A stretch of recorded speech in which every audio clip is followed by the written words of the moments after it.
Je rencontre mon coiffeur. Il m'a dit, mais Christina, ma chérie, je sais très bien pourquoi tu n'arrives pas à faire le travail que tu as envie. Mais parce que ta coupe de cheveux, elle est ringarde. Faut couper court. Je dis, ah bon? Je dis, bah oui. Je dis, bon, vous savez, au point où j'en suis, coupons.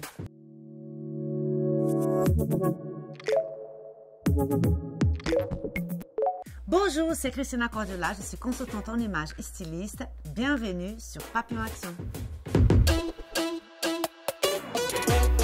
Mon parcours, il est très long. Au départ, je suis mannequin. Ensuite, j'ai ouvert mon agence de consultante en images en 2004. J'ai aussi écrit 7 livres, 7 ouvrages. Et puis, je viens de lancer ma ligne de maquillage qui s'appelle Magnifique. Le métier des consultantes en images, en fait, c'est un métier qui est assez récent. Il est arrivé en France à peu près quand j'ai ouvert mon agence. C'est un métier qui va, en fait, aider les gens à être bien avec leur image. Ce n'est pas du tout un métier qui est un métier superficiel. Et c'est important d'avoir une belle image, d'être bien avec son image. Parce que quand on a une bonne image de soi, quand on est content avec ce qu'on voit, forcément, on est plus heureux. Plus on est plus heureux, plus on a confiance en soi. Et plus on a confiance en soi, et plus on va rayonner envers nos amis, notre travail, on est de bonne humeur.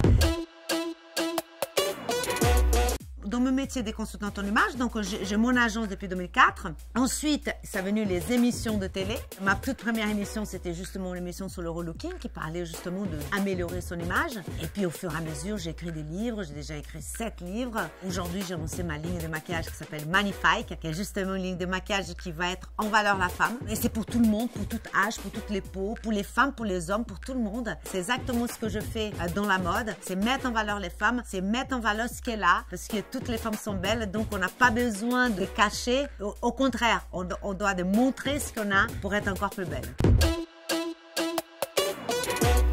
J'ai commencé le mannequinat à peu près à l'âge de 15 ans. Mais depuis que je suis petite, j'ai toujours voulu être mannequin. Ma mère même, elle m'a inscrite dans une école de mannequin où on apprenait à marcher, on apprenait à se coiffer, on apprenait à se maquiller, on apprenait beaucoup de choses. Hein. Mais je faisais mes études en même temps. Hein. Je suis journaliste et quand j'ai fini cette école, je dis à mon père, papa, maintenant que j'ai mon diplôme, il est là, je vais partir 1 an en année sabbatique. Et je suis partie en Europe et j'ai entamé ma carrière de mannequin à cette époque-là. Il y a eu des difficultés pendant cette année de mannequinat, à savoir, déjà c'est très dur quand on part de chez soi et j'ai senti que je n'arrivais pas vraiment à ce que je rêvais. Je suis à Milan et moi j'étais très découragée. Je me suis dit, bon, je ne suis pas bonne pour être mannequin, c'est pas un métier pour moi. Je vais dans cette agence à Milan et cette agence, ils m'envoient pour faire des travaux que je n'avais pas envie de le faire. C'était plutôt de mannequin cabine. Et je rencontre mon coiffeur qui faisait les défilés là-bas à l'époque. Il m'a dit, mais Christina, ma chérie, je sais très bien pourquoi tu n'arrives pas à faire le travail que tu as envie. Mais parce que ta coupe de cheveux, elle est ringarde. Pourtant, c'est toi qui m'as coupé les cheveux. J'avais les cheveux longs, hein. J'ai dit, oui, mais bon, il faut que tu te démarques de tout le monde. Il faut couper court. Je dis, ah bon? J'ai dit, bah oui. Je dis, bon, vous savez, au point où j'en suis, coupons. Et il m'a coupé les cheveux courts, ces mecs. Et comme je faisais cette cabine pour cette marque, je vais dans ma cabine et le directeur artistique du défilé, il me regarde et il a dit, mais Christina, mais elle est magnifique ta coupe. Est-ce que tu veux pas faire notre défilé?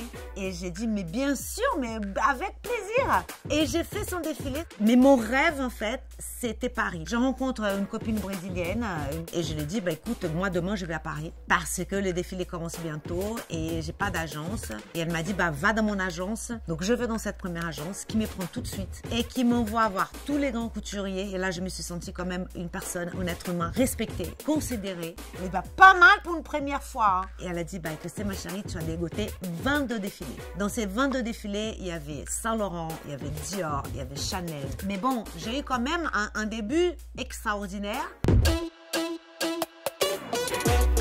La diversité dans mes émissions est représentée parce qu'on reçoit tout type de femmes. On a fait les garçons aussi, mais ça a moins marché. On a toutes les femmes de tous les horizons, de tout âge, de toutes les couleurs, de toutes les tailles. Donc c'est ça la diversité. C'est par là qu'on montre que notre émission, c'est une émission, c'est pour tout le monde en fait.